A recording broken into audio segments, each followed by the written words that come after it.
өлкө аймагында акыркы учурда болуп жаткан кылмыш жана кырсык окуялардын чоо жайын чагылдырган телегүзөт берүүсү назарыңыздарда.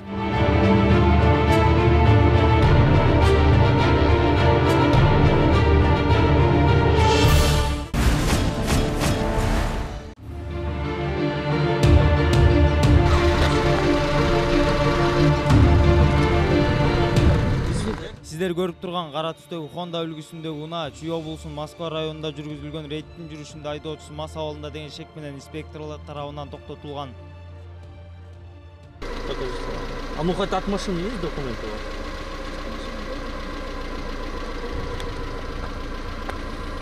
Kesin же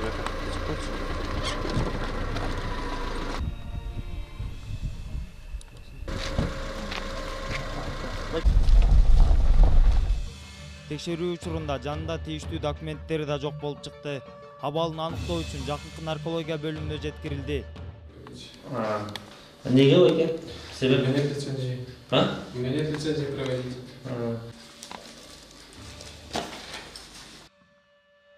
Ал жактагы дарыгер кандайдыр бир себептер менен текшерүүдөн баш тартты. Кайым айтышып, телефон чалуулардан соң гана текшерүүдөн өтүп, спирт ичкендиги аныкталды.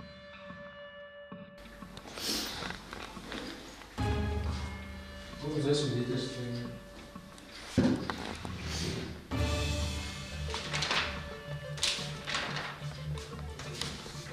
Инспектор расскажет, с кем я общался. У них праздник ручек был зовет. 20 лет.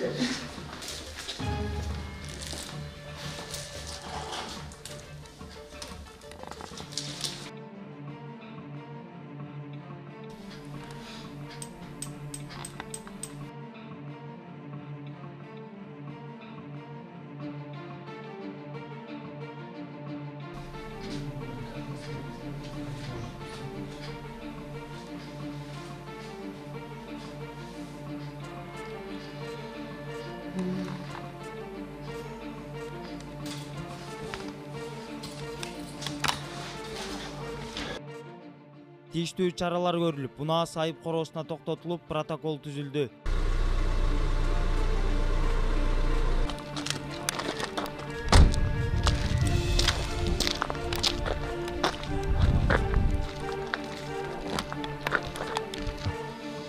Где расписаться? Где ваша фамилия? Ой.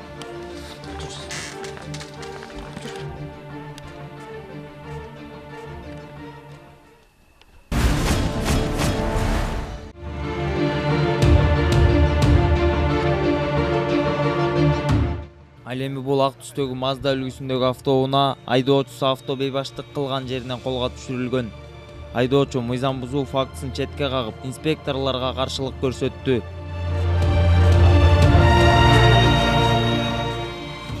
Аталган айдоочунун жоосунсуз жоруктары байкоо камераларына түшүп калган.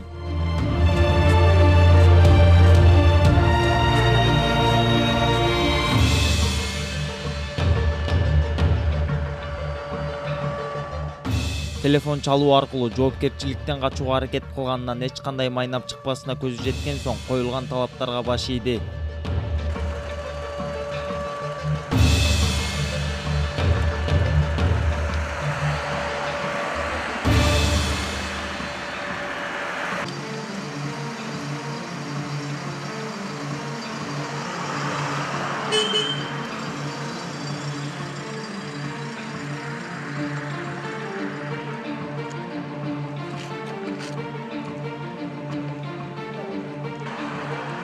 Дождь настроение у нас. Нетрезвый водитель, переоборудование. Заверено, да, у нотариуса? Да. С правой стороны. С левой стороны. Все, вот сейчас прочитаю. Ты нам полностью точно. Это было лучше. Не орали? Зачем нам?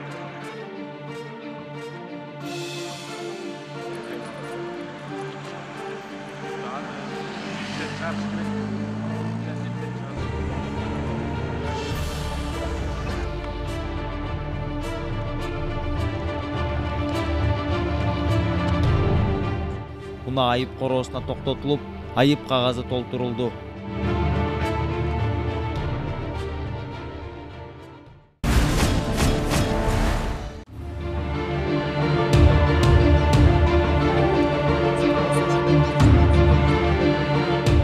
жайкы эс алуу сезонунун башталышы менен Ички иштер министрлигине караштуу милициянын кайгылуу кызмат башкармалыгынын кызматкерлери тарабынан жол кыймылынын коопсуздук эрежелерин бузууну жана кырсыктарды алдын алуу максатында түшүндүрүү иштери жана рейдтик иш-чаралар өтүүдө.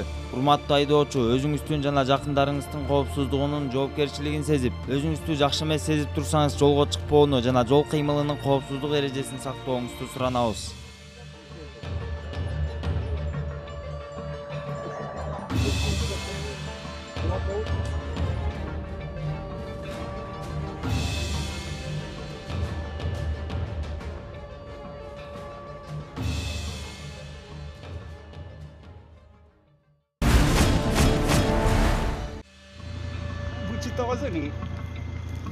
Мына Ак Ордонун жамааты мына бизде момундай оригиналдуу алайдан уруулар келип калыптыр. Алайдын кайгыныз? Чоң алайдын кайсы айылдансыз? Колумду сындырып эле салса. Бул жаранды Ак Ордо конушунун тургундары ууру кылган жеринен кармап, сиздер көрүп тургандай жазалоону чечишкен. Чоң алайдан. Каягына чоң алай? Жакшылык. Муну бутуга. Кадр сыртындагы жарандын айтымында аталган жаран жергиликтүү эмес. Окуянын чоо жайын тийиштүү органдар аныктайт. Жана паспорту ак жүрөт дегенди жүрөм. Өзүң оюп.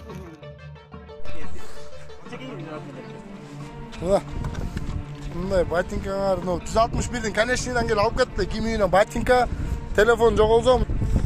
Экинчи урдайсызбы? Жок. Я.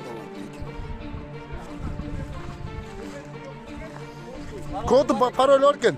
Бизде бутовой техниканы урдап бараткан жеринен кармоо. Ден соолугуна байланыштуу эмес бар экен, оорусу бар экен. Ошого байланыштуу буяктан келип бир кошуна алдына кирип, жана бут кийим телефондорун алып кеткенин далилдеп. Окуядан көп өтпөй тийиштүү органдар жогоруда аталган жаран мүмкүнчүлүгү чектелгендигин жана психикалык жактан жабыркагандыгын далилдешти. Ошондо көрдүк.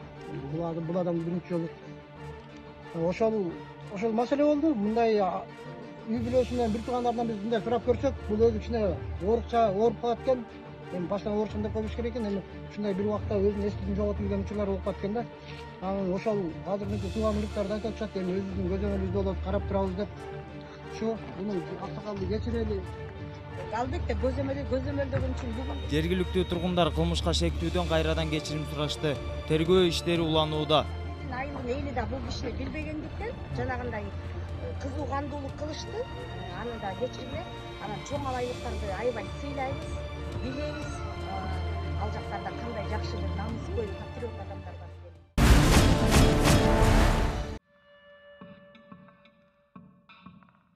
Кыргыз Республикасынын Ички иштер министрлигинин баңгизаттарды мыйзамсыз жүгүртүүгө каршы кызматынын кызматкерлери тарабынан Баткен облусунун аймагынан кылмышка шектүү 1980-жылы туулган Афганистан жараны кармалды.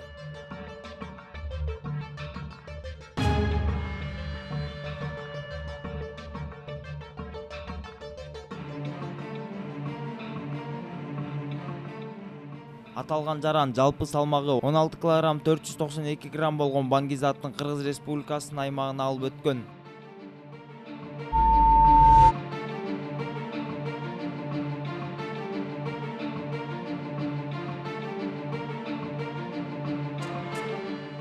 Кыргыз Республикасынын аймагына алып өтүп, мындан ары жайылтып сатууну максат кылган. Аталган факты боюнча кылмыш иши козголуп, тергөө иштери уланууда.